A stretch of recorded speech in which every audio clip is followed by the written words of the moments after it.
Now let us begin with our lecture 9 and respiratory system. In the previous lecture we have dealt. Now let's see the process of respiration in a very simplistic way. We are going to see what is respiration. It's a process by which living beings they produce what? Energy from food. The food is the major source of your energy. Now where does this energy is being produced, isn't it? So it takes place where? It takes place in all the cells of your body. All cells respire and all cells produce their own energy, and energy is produced in the form of ATP. I hope all of you know that. Now let's see what are the different two types of respiration. Aerobic, it involves oxygen, and anaerobic, which doesn't use oxygen. Now if you look at the major substrate for respiration is what? Your glucose. Fine. There are other substrates as well, but the major substrate is your glucose. Okay. Now this glucose, it's a 6-carbon compound. Now there is a common pathway for both aerobic and anaerobic respiration. What is that common pathway? Let us see that. See, this glucose breaks down into a 2 molecule of 3-carbon compound. See, this is a 6-carbon compound, and pyruvate is, you can see here from the formula that it is what? It's a 3-carbon compound. Fine. So this process of breaking down of glucose to pyruvate, okay, it takes place where? It takes place in the cytoplasm. And what is that process called? It is called as glycolysis. So this process is called as glycolysis, and it takes place in the cytoplasm. And remember, respiration is what? It's a multi-step process. It's not a single step process. So I have shown here in this way. It seems to you that it's a single step. No. See, so many intermediates will come in between, and a lot of enzymes are used in that process.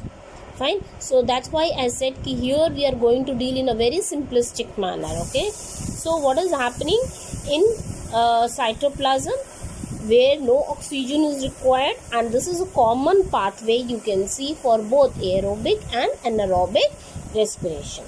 After this pyruvate, okay. Now in case of aerobic respiration, that is in presence of oxygen, what happens to this pyruvate? It enters your mitochondria, and there it gets completely broken down into what? Into your carbon dioxide and water, and it gives you a huge amount of energy in the form of ATP. You know that ATP is the energy currency of the cell, and later on cell uses this ATP for what? For various other functions, like if formation of any substance is there taking place, for that energy is required. So many processes are taking place inside the cell, and for all those processes energy is required, which is being provided by this process. Okay. And it gives a huge amount of energy. Can you see? It's giving 36 ATP. Okay. Now let's see. In absence of oxygen, totally oxygen is absent. Okay, that is in case of yeast and many other microorganisms. They don't use oxygen, and in that what they do? What they do with this pyruvate? This pyruvate is broken down into what? Ethanol. What is this? This is your ethanol, C2H5OH. This is your ethanol and carbon dioxide, and it gives you 2 ATP molecules. Okay. Now you can see here the energy production is what? It's very less. Now in lack, the word is, focus on the word. Absence means totally it's not present. Lack means there is what? Lack means kami. There is lackness of oxygen. There is not absence of oxygen. Fine. So when there is lack of oxygen, like in your muscle cells, at times when you do strenuous exercise, then oxygen is not so much supplied to your muscles. So there is what? There is lack of oxygen. In that case, what is happening? Your pyruvate is changing into lactic acid. What is this? This is your lactic acid. Okay, now you can see here that it's again a 3 carbon compound.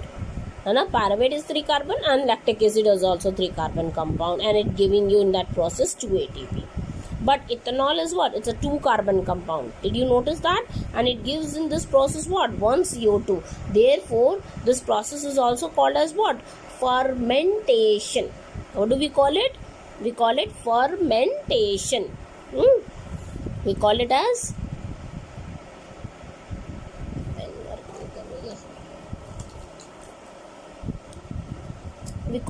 fermentation. Fine. Now, in this case of fermentation, what is happening? What do you see? That CO2 is being evolved, isn't it?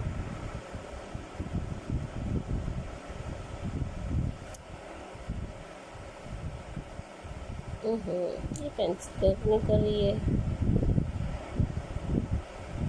fermentation. Okay.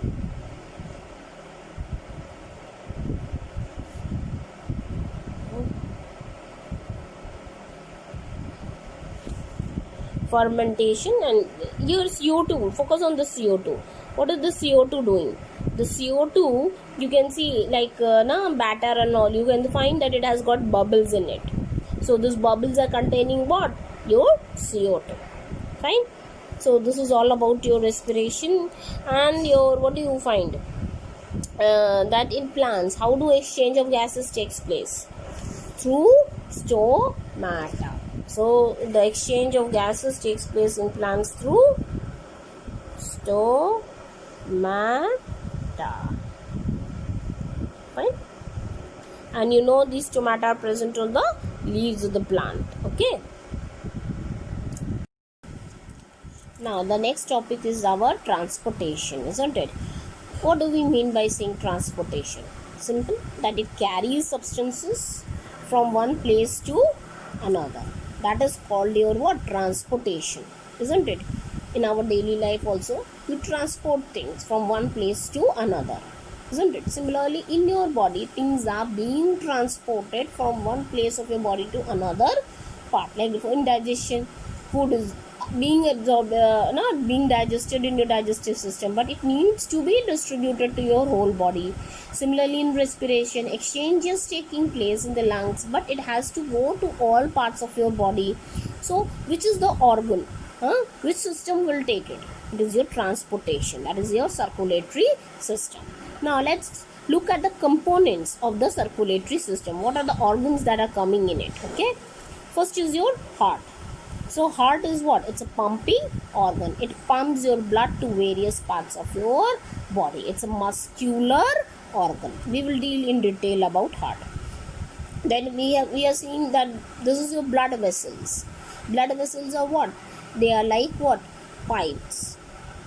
Like you use pipes to like your tullu you use as a pump to transport water, isn't it? And pipes you use to carry water from one place to another, isn't it? So here you have got different type of blood vessels. First is your artery. Artery carries blood away from the heart. You have to focus on this word away, that it is moving blood what? Away from your heart, means it is taking blood from heart to the body organs. Fine. And veins. Veins carry blood towards heart, means it is carrying blood from the body organs towards your heart. Fine. And capillaries, they connect what? The veins in the arteries. Now we can look at their structure. Now look carefully. Artery and veins I have drawn for you, just to give you an idea. Okay. Now what do you see here? That your this is your outer connective tissues there. This white portion and orange portion is muscular layer. So artery is more muscular than your veins. And if you look at the lumen, the cavity, an artery is smaller than in veins. It's broader in veins. Okay. And you can see here the third is your capillaries, which are single endothelial cell layered. So they are very thin, fine, minute capillaries, isn't it? Now they are more muscular and no walls are there, whereas veins have got what? Valves in them. Okay, and what is the role of the valves? Valves prevents the backflow of the blood. Okay, in arteries, if you look at, see, arteries, in arteries the blood is coming from the heart, so under pressure it is having receiving a lot of pressure, uh, and therefore it is muscular, and therefore they don't need any wall, because there is a continuous pressure, forward pressure of the blood, by which blood is moving in the arteries. Whereas in veins the pressure is not there, because what is happening, your arteries breaks into smaller tubes, bigger arteries break into smaller arteries, then smaller arterioles, and then into capillaries.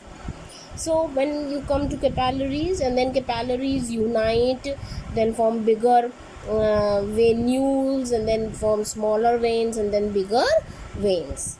So when the blood comes in the veins, the pressure is quite low, and so to keep movement of blood in the veins, what is happening? Valves are there, so that they prevent the backflow of the blood. Capillaries, as you can see, they are thin walled, they are just single cell membraned, they are, isn't it? So it's quite thin, and therefore, and capillaries have pores in them, from where blood also, your lymph oozes out from there. And mainly we find that capillaries, at places where capillaries are present, there what is happening? Mainly exchange of substances are taking place.